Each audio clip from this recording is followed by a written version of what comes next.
नमस्कार साथियों, knowledge VCM YouTube channel में आपका एक बार फिर स्वागत है। साथियों, आज के वीडियो में हम आपको बताएंगे कि असेसमेंट का कार्य केवल ग्रुप एडमिन ही कर सकता है, विद्यालय का एडमिन टीचर कर सकता है, या विद्यालय में कार्य जितने भी शिक्षक हैं वे सभी भी असेसमेंट का कार्य कर सकते हैं। जैसे कि साथियों, मैंने आपको पिछले ही वीडियो में बताया है कि ग्रुप में विद्यार्थियों को हटाने या शिक्षकों को जोड़ने और हटाने का कार्य केवल ग्रुप एडमिन कर सकता है, लेकिन विद्यार्थियों को जोड़ने के कार्य संस्था में जितने भी शिक्षक हैं वे सभी कर सकते हैं। तो चलिए साथियों, आपको आगे वीडियो में बताते हैं। तो साथियों, मैं आपको बताना चाहूँगा कि विद्यार्थियों का असेसमेंट करने का कार्य विद्यालय में जितने भी शिक्षक हैं सभी कर सकते हैं। यदि विद्यालय की दल संख्या अधिक है तो वे कक्षा वाइज बांट सकते हैं, या विद्यालय में 2 टीचर कार्यरत हैं तो वे अपने अनुसार से डिस्ट्रीब्यूट कर सकते हैं कि कितने बच्चों को कितने कर सकते हैं। इस तरह से चलिए आगे वीडियो में आपको दिखाते हैं। तो साथियों, जैसे ही हम मेनू को टच करते हैं, मेनू को टच करने पर हमारे सामने इस तरह से स्क्रीन दिखाई पड़ती है जिसमें हमें शिक्षक के कार्य को क्लिक करना है। जैसे ही हम शिक्षक के कार्य को क्लिक करते हैं तो यहाँ पर देखिए आपको नीचे में हमें ऑप्शन दिखाई पड़ रहा है, विद्यार्थी का असेसमेंट करे। विद्यार्थी का असेसमेंट करे को जैसे ही हम क्लिक करते हैं तो हमारे सामने एक नई स्क्रीन आ जाती है इस तरह से। यहाँ पर देखिए, अभी मैं सभी कक्षा चयन कर लेता हूँ, तो जितने भी विद्यार्थियों को अभी तक हमने पंजीयन कर लिया है उन विद्यार्थियों की स्क्रीन इस तरह से हमारे सामने दिखाई पड़ती है। तो यहाँ पर देखिए साथियों, एक विद्यार्थी ग्रीन कलर में दिखाई पड़ रहा है और बाकी विद्यार्थी हमको रेड कलर में दिखाई पड़ रहा है, रेड कलर की पट्टी में दिखाई पड़ रही है। इसका मतलब यह है कि यह जो विद्यार्थी हमको ग्रीन कलर में दिखाई पड़ रहा है उसका असेसमेंट कर लिया गया है, और जो रेड कलर में विद्यार्थी दिखाई दे रहा है उनका भी असेसमेंट नहीं किया गया है। तो चलिए साथियों, मैं आपके सामने यहाँ पर देखिए, यहाँ से चाहे तो आप यहाँ से क्लास चयन कर सकते हैं, यहाँ फिर से विद्यार्थी को भी उठा सकते हैं। तो चलिए मैं यहाँ से भी एक क्लास चयन करता हूँ। मैंने क्लास तीसरी चयन किया। क्लास तीसरी चयन करने के बाद इस तरह से स्क्रीन आती है। तो यहाँ पर देखिए विद्यार्थी का नाम दिखाई पड़ रहा है। इसको मैं जैसे ही टच करता हूँ तो हमारे सामने इस तरह से असेसमेंट टूल्स ओपन हो जाते हैं, जिसके बेस पर हमें विद्यार्थी का असेसमेंट करना है। तो चलिए मैं इसका असेसमेंट कर लेता हूँ। तो इस तरह से मैंने इनका असेसमेंट कर लिया, टिक मार्क कर लिया, हाँ या नहीं में मैंने प्रश्नों का जवाब दे दिया है विद्यार्थी का। उसके बाद जैसे ही हम ये सेव करे बटन पे क्लिक करते हैं, जैसे ही हम सेव करे बटन पे क्लिक करते हैं तो हमारे सामने एक मैसेज आता है इस तरह से कि सफलतापूर्वक मूल्यांकन किया गया। फिर हमें ये ओके को टच करना है। अब चलिए हम पुनः वापस जाते हैं।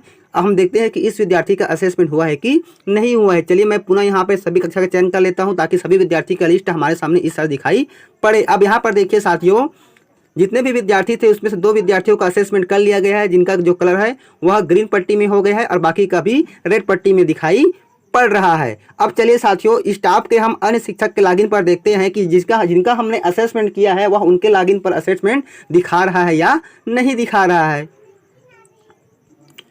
ये देखिए साथियों, मैं अपने विद्यालय के दूसरे शिक्षक के आईडी से लॉगिन हो चुका हूं। अब चलिए जैसे ही हम ये मेनू पे क्लिक करते हैं, जैसे ही हम मेनू पे क्लिक करते हैं इस तरह से स्क्रीन आती है। तो हम ये शिक्षक के कार्य को क्लिक करते हैं। कार्य को क्लिक करने पर हम सीधा इस तरह से नीचे की ओर विद्यार्थी का असेसमेंट जो हमको ये दिखाई पड़ रहा है उसको हम क्लिक करते हैं। जैसे ही विद्यार्थी का असेसमेंट क्लिक करते हैं तो हमारे सामने वही इंटरफेस आ जाती है। चलिए अब यहाँ पर हम कक्षा सभी चयन कर लेते हैं ताकि सभी विद्यार्थियों की लिस्टिंग हमको दिख जाए। तो ये देखिए साथियों, यहाँ पर भी जिन 2 विद्यार्थियों का असेसमेंट किया गया है उनकी यहाँ पर दिखाई पड़ रहा है ग्रीन कलर में कि इनका असेसमेंट किया जा चुका है, और बाकी विद्यार्थियों का यहाँ पर रेड कलर में दिखाई पड़ रहा है, यानी कि उनका असेसमेंट नहीं किया गया है। तो साथियों, इससे साफ जाहिर होता है कि असेसमेंट का कार्य केवल ग्रुप एडमिन को ही नहीं करना है, बल्कि ग्रुप एडमिन के साथ साथ विद्यालय में जितने शिक्षक है वे चाहे तो सभी असेसमेंट का कार्य कर सकते हैं। अपनी सुविधानुसार कक्षा को बांट सकते हैं या फिर विद्यार्थियों की संख्या को बांट सकते हैं। इससे पता चल जाएगा कि किस विद्यार्थी का असेसमेंट हुआ है और किन विद्यार्थियों का असेसमेंट नहीं किया गया है। तो साथियों, जो पहले समस्या आ रही थी कि आईडी वाला, वो समस्या अब दूर हो चुका है। और साथ ही पहले हम एक शिक्षक जिसका असेसमेंट करता था उसका जो असेसमेंट की जानकारी थी वह दूसरे शिक्षक के लॉगिन पर दिखाई नहीं पड़ रहा था, जिससे बहुत समस्या हो रही थी। अब इस असेसमेंट में ऐसी कोई समस्या होने की बात नहीं है। चलिए इन शिक्षक के द्वारा भी हम एक विद्यार्थी का असेसमेंट करके देखते हैं कि उसका असेसमेंट अन्य शिक्षक के लॉगिन पर दिखाई दे रहा है कि नहीं दे रहा है। तो चलिए साथियों, मैं यहाँ से पुनः ये देखिए विद्यार्थी का नाम करीना दुन्हवार को मैं क्लिक करता हूँ। इस तरह से असेसमेंट के लिए जैसे मैंने इसको क्लिक किया तो हमारे सामने असेसमेंट वाला ऑप्शन यहाँ पर आ चुका है। चलिए अब मैं इसका असेसमेंट कर लेता हूँ। ये देखिए हमने इसके असेसमेंट की एंट्री कर ली है, हाँ या नहीं में जवाब दे दिया है। उसके बाद हम ये सेव करें बटन पे क्लिक करते हैं। जैसे ही हम सेव करें बटन पे क्लिक करते हैं तो इसका सफलतापूर्वक मूल्यांकन किया गया है। इस प्रकार से नोटिफिकेशन आता है और इसका मूल्यांकन हो चुका है। हम पुनः वापस जाए पे क्लिक करते हैं। जैसे ही हम वापस जाए पे क्लिक करते हैं तो इस तरह से देखिए हम पुनः सभी कक्षा चयन कर लेते हैं ताकि सभी विद्यार्थियों की लिस्टिंग हो। तो इस तरह से देखिए अब उनका भी यहाँ पर असेसमेंट दिखाई पड़ रहा है। इस तरह से अब 3 विद्यार्थियों को यहाँ पर असेसमेंट दिखाई पड़ रहा है। अब चलिए पुनः हम अपने लॉगिन पे जाकर देखते हैं कि इस विद्यार्थी का असेसमेंट हम पे दिखाई पड़ रहा है या नहीं पड़ रहा है।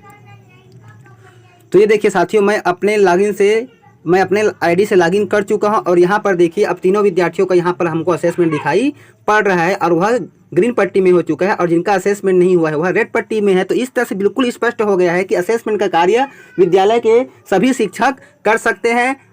आप अपनी सुविधानुसार विद्यार्थियों को डिवाइड कर सकते हैं, कक्षा को डिवाइड कर सकते हैं जहां पर दर्ज संख्या बहुत ज़्यादा है, ताकि सही समय पर विद्यार्थियों की असेसमेंट की ऑनलाइन एंट्री की जा सके। तो साथियों, आज का जो वीडियो है आपको कैसा लगा हमें कमेंट्स कर जरूर बताएं। वीडियो अच्छा लगे तो वीडियो को शेयर जरूर कीजिए और किसी प्रकार की कोई समस्या हो या परेशानी हो तो कमेंट बॉक्स पर जरूर लिखिए। फिर मिलते हैं साथियों एक नई जानकारी के साथ। तब तक के साथियों जय जोहार, जय छत्तीसगढ़, जय हिंद।